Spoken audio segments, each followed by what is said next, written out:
Hello, loves. I've decided that you're loves today. You're loves and queens. But today you're loves. How are you doing? Oh, if you can't see me on the video, I'm shivering because I think I say this quite often. I forget to turn the radiator on in my office and it's really cold. It was snowing last night. I love the snow. I feel like a little girl running around in the snow. But it's gone this morning, but it's still really cold.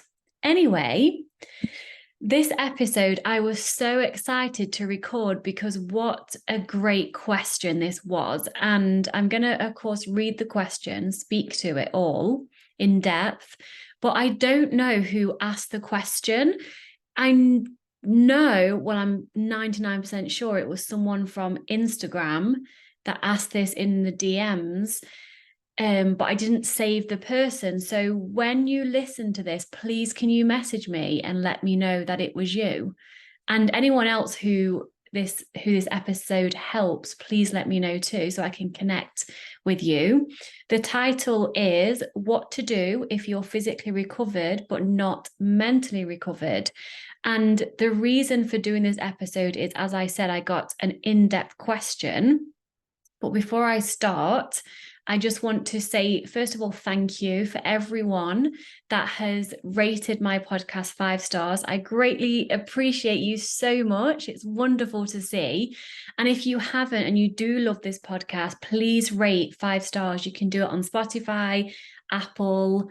I don't know if you can do it on other platforms, but Spotify and Apple, please take the time, a few seconds to just rate 5 stars and leave a review if you also want to do that. It really, really helps more people find my podcast. Thank you in advance.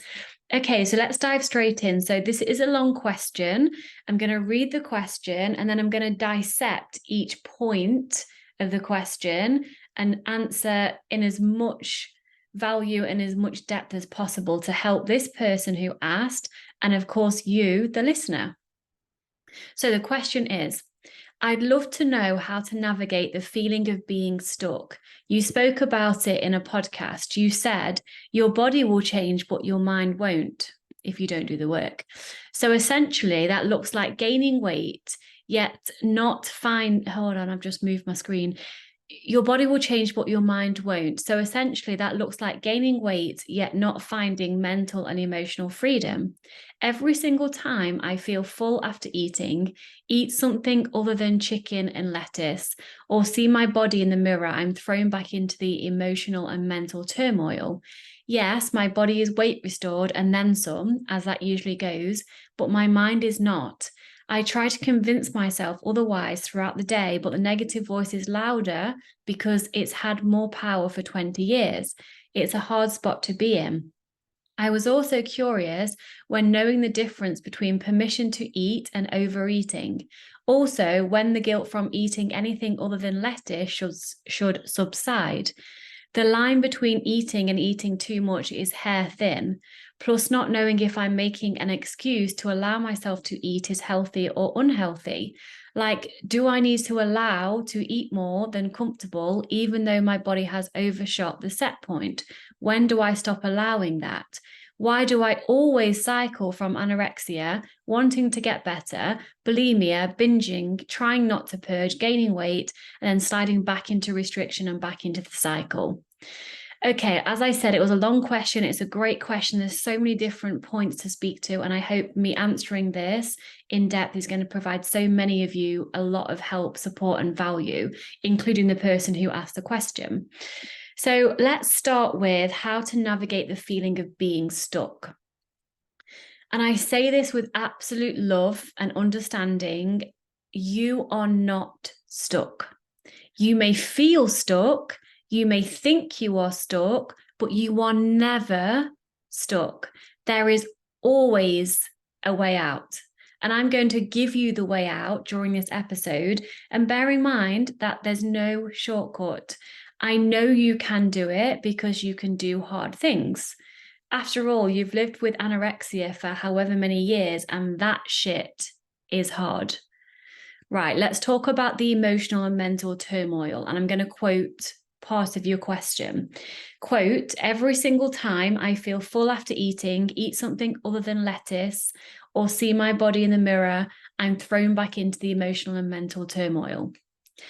And so my answer to this part is that's because you haven't yet done the inner work in order to, number one, rewire your brain so that it's not afraid of weight gain and it's not afraid of feeling full. Number two, you haven't understood, healed, and released past trauma, which would have been why you developed an eating disorder in the first place. Number three, you've not done, and again, this is just all assumption because I'm not here coaching you, but I'm assuming you've not done the body image work or the self-love work. So those 4 key points is why you're where you currently are. And I'd love to know more details about your emotional and mental turmoil. So what's going on inside of you? I assume it's fear of weight gain, fear of failing, fear of doing something wrong, etc. And my other question is, why is chicken and lettuce safe, yet nothing else is safe to eat? Now I want to speak to the part that is weight restoration. You say, quote, yes, my body is weight restored, and then some, as that usually goes, but my mind is not, end quotes. How do you know that your body is weight restored? Because from what I'm hearing you say from your question, you're deciding you're weight restored because perhaps you've gained weight since you started your recovery. Maybe you're in a, quote, healthy BMI, which means shit, by the way.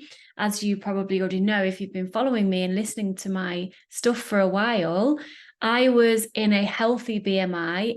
In the anorexia, actually, maybe I was just very slightly below. But when I quote weight restored, and I say it that way with quotes because I did gain weight and I did get into a, quote, healthy BMI, but I was still very much underweight for my body. Now, as you all know, because I say it time and time again, I am in the overweight BMI category for my weight and height. So it means shit, really. The only way you'll know if you are weight restored is when you have been and are still eating unrestrictedly and your weight has stabilized for around 3 to 6 months without changing, so it's stabilized. If you're not eating unrestrictedly, which you are not from the sounds of it, you most definitely will not be weight restored. The only possibility that you are weight restored is if you are regularly binging alongside eating the chicken and lettuce. So I'm curious about that. You also say, I try to convince myself otherwise throughout the day, but the negative voice is louder because it's had power for 20 years. You and I both know that convincing yourself that your brain or you don't have an eating disorder when you feel emotional distress around food in your body, it doesn't work. You need to be willing to dive deep into what's underneath your fears. And again, I assume your fears will include not feeling good enough, not being good enough, not being loved, failing, being undesired, feeling shame, all those kinds of fears. We need to look at why your eating disorder was developed in the first place and how it has been serving you. It will be linked to childhood. And I know I kind of repeat this, but this is such a key part in recovery that not many people delve into, to be honest. So we need to look at why the eating disorder developed in the first place, how it has been serving you. Then we need to address the fears that come up for you when you think of or try to let go of the eating disorder. And the eating disorder has been your coping mechanism for however many years. Then we need to work on unlearning limiting beliefs. We need to work on body image and also self-love. Alongside all of this, we need to be working on rewiring your fear of weight gain and going against the eating disorder's rules. And as you embark on this journey with the right support, if that's possible, you will be able to live in true food freedom, mentally and emotionally. And then your physical body will fully recover as well and land at its natural set point weight. What I will say is, even if you've been living in an eating disorder for 50 years, it is 100% possible to recover. I've had a few clients who have had an eating disorder for over 40 years, one close to 50 years, and fully recovered in a matter of months. This process of recovery it's similar regardless of how long you've been in the eating disorder for, how much past trauma you've experienced. Everyone, of course, is different, and the length of time it takes will differ from person to person. But that doesn't take away the fact that full recovery is fully possible for everybody, including you. Now I want to speak to overeating. You said, I was curious when knowing the difference between permission to eat and overeating. The line between eating and eating too much is hair thin. Right, so the very problem is that you have a line, that this amount is okay and this amount is not okay. That is the very thing that is keeping you trapped in the cycle that you're in. You are in recovery from a restrictive eating disorder. There really is no such thing as too much food. Your eating disorder brain will be completely disagreeing with me here, of course. I get it. I've been there. The fact that you judge yourself when you think you are eating too much is the problem. And then you say, plus not knowing if I'm making an excuse to allow myself to eat is healthy or unhealthy. Like, do I need to allow to eat more than comfortable, even though my body has overshot the set point? When do I stop allowing that? Right. What is healthy is following your mental and physical hunger and giving yourself full permission to eat without any restrictions forever. And again, how you do that, I didn't mean to say that. Again, how do you know when your body is at its set point? How you keep referring to the fact that your body is over its set point weight. How do you know that your body has overshot its set point?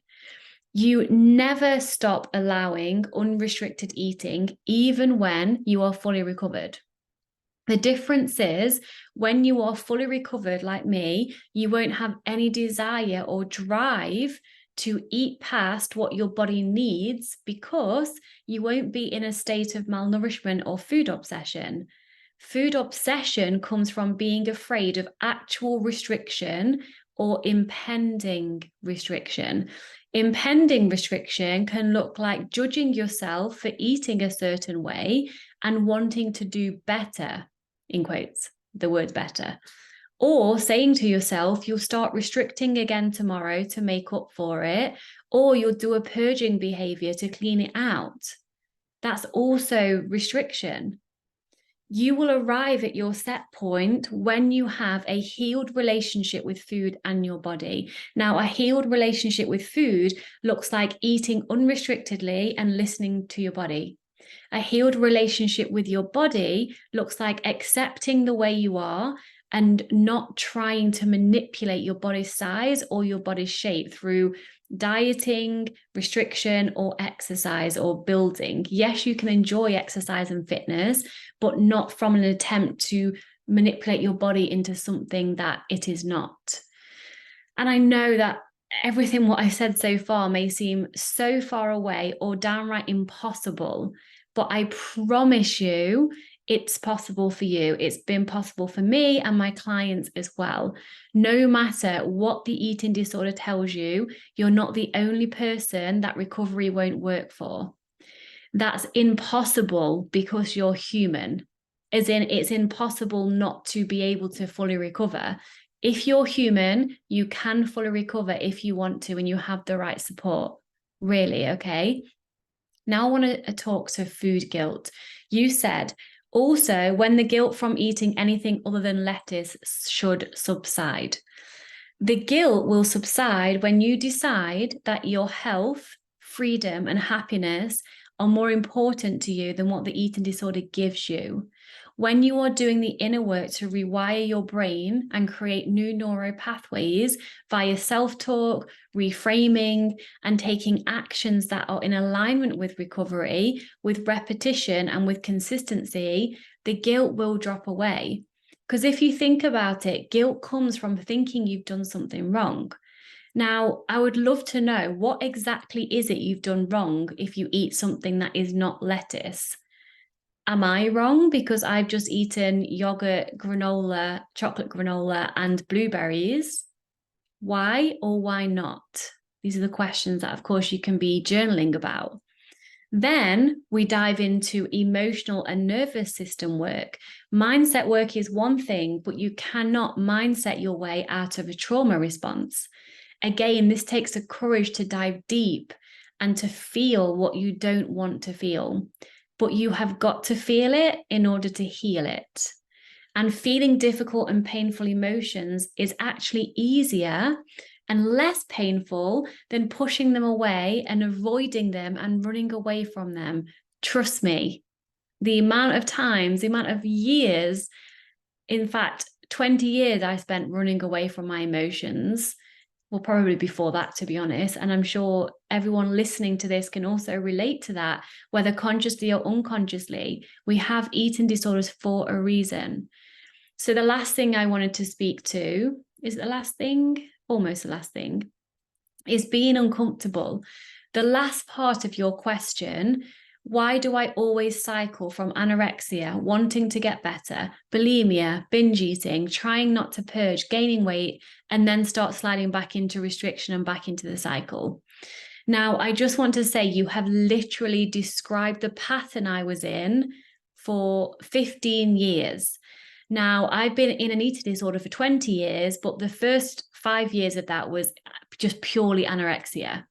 So for the last 15 years, when I quote weight restored from anorexia recovery, I did exactly what you've just shared. So anorexia is usually developed due to childhood trauma. And trauma is not only acute physical events with a before and an after.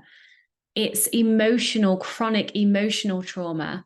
And it's a way to cope. We have an eating disorder usually as a way to cope with said childhood trauma. Or a very few case of people only have this, which I'm going to share now as a reason to develop anorexia. Unintended weight loss happens, which triggers the migration response, which is the anorexia genetic, and that is switched on. And you would have heard me speak about this before. So regardless of whether you developed anorexia due to trauma, you still have the migration response. Whether or not you've just lost weight unintentionally, the migration response has been switched on, you're in the depth of anorexia.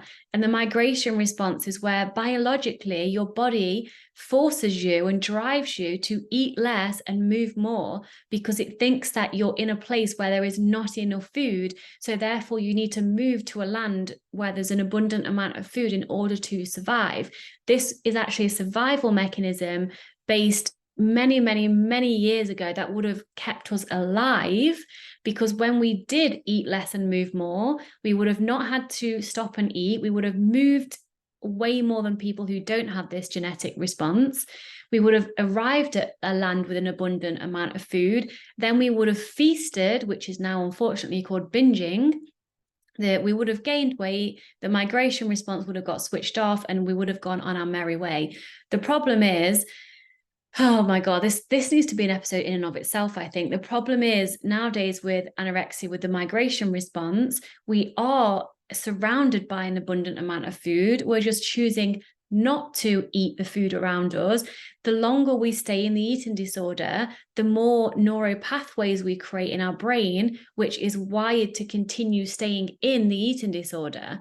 And so back in the day when this migration response would have saved our lives, it would have been weeks, at the very, very most months, before we would have found a place with an abundant amount of food. But those that are living with an eating disorder for years have cemented an eating disorder physically wired that way in the brain. So even though, of course, it's fully possible to recover, it's more challenging because you've got the neuro pathways and the neuro rewiring to do, as well as the physical, biological aspect of eating more food. If you have any questions about that, any of you, please let me know and I'll dive deeper into it. So going back to your question, the anorexia is developed for those reasons. Bulimia then is an attempt to compensate for the food eaten whilst binging. So it's still from a place of restriction. The binging is happening because you're either actually starving or malnourished, or your body fears an impending restriction coming, which is severely stressful to your body. If you've restricted before, especially because starving and malnourishment is actually chronic trauma to the body. Binging is your body's way of saving your ass, really. Your body does not care about abs. Your body does not care about being as small as possible. It cares about survival. And the reason you're doing that, repeating that pattern, anorexia, wanting to get better, bulimia, binging, trying not to purge, gaining weight, going back into the restriction, and then repeating that cycle. The reason you're doing that is because, number one, you haven't rewired your fear of weight gain and looked at what is underneath that. And so the fear of and the resistance to weight gain triggers you back into the anorexia. It might look like something, a thought, for example, like, if I'm still going to be obsessed with food, I may as well be doing it in a smaller body, right? I'm sure you can relate. Number two, your lack of knowledge and not getting the right support. You haven't been doing the things you need to do in order to fully recover. From what I'm hearing is you've only been focusing on the behaviors, eating more food, and using your willpower to try to convince yourself that it's okay to eat more. It's okay to gain weight. You haven't gone deep enough to address the absolute root cause and the root fears of letting go of the eating disorder, the safety of that. It's a false sense of safety, but it's real to you. My real recovery roadmap encompasses everything you need in order to fully recover, which is why I've created it.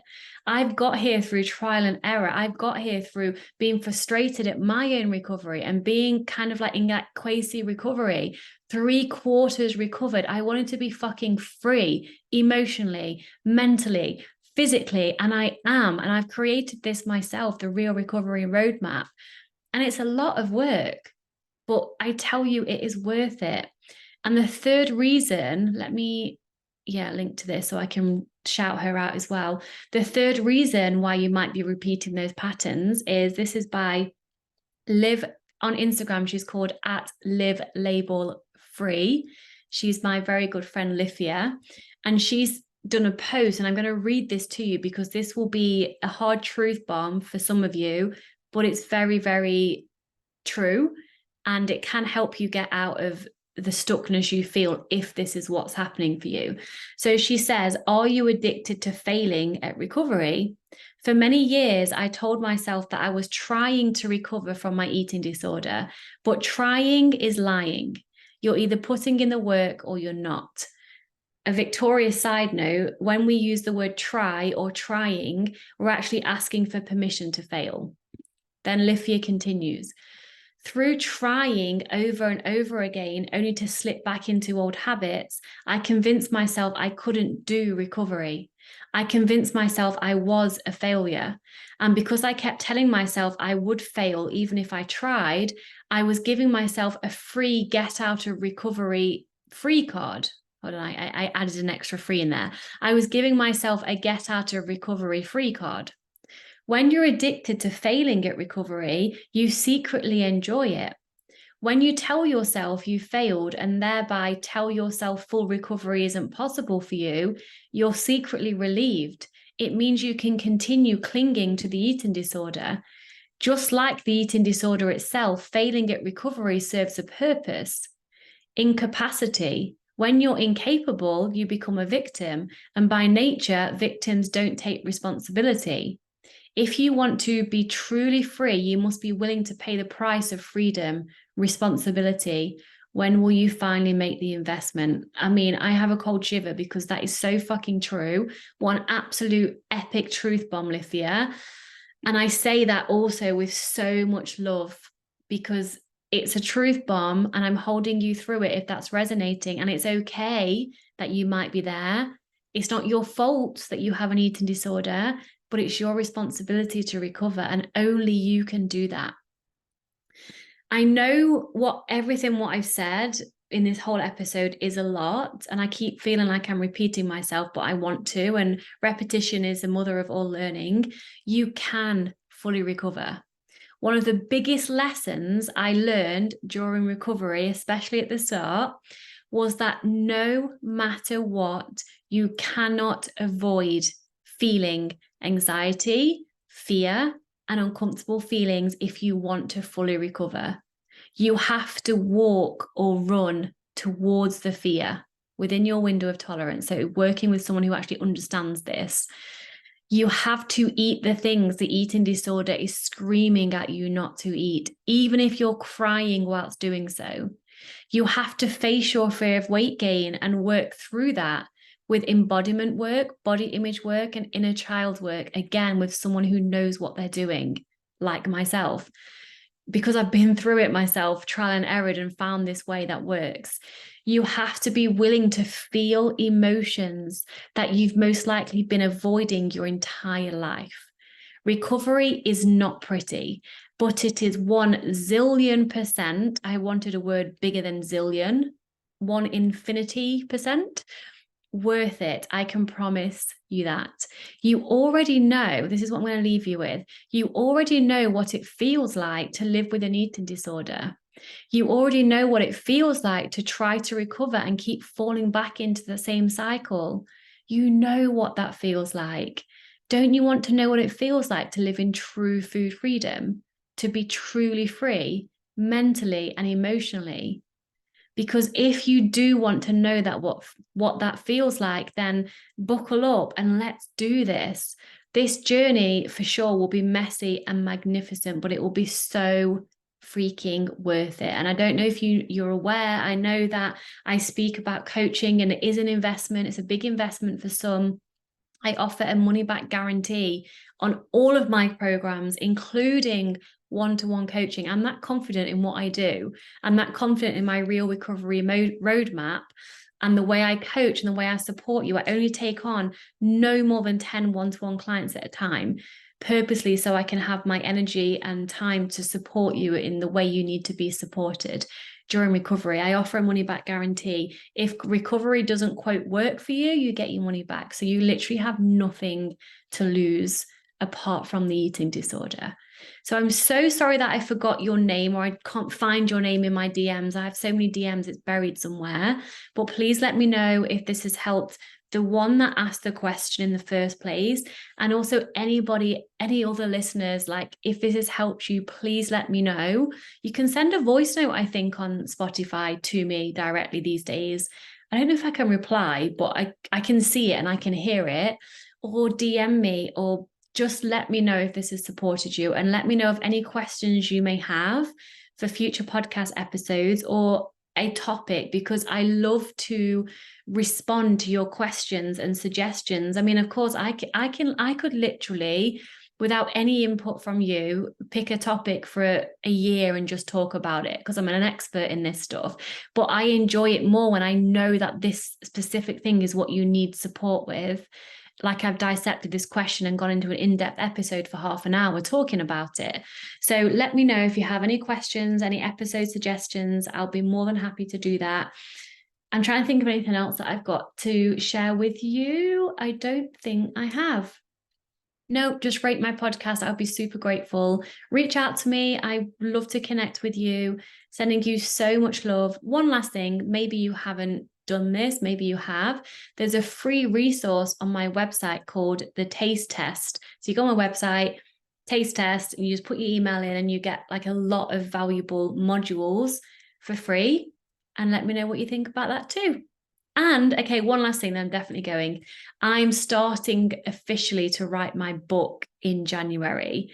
And I'm a bit nervous about it. And I'm very excited all at the same time. It's going to be fucking epic. I'm not going to lie. So get ready for that. Okay. Love you so much. Any questions? I'm here. See you next week. Much love. Mwah.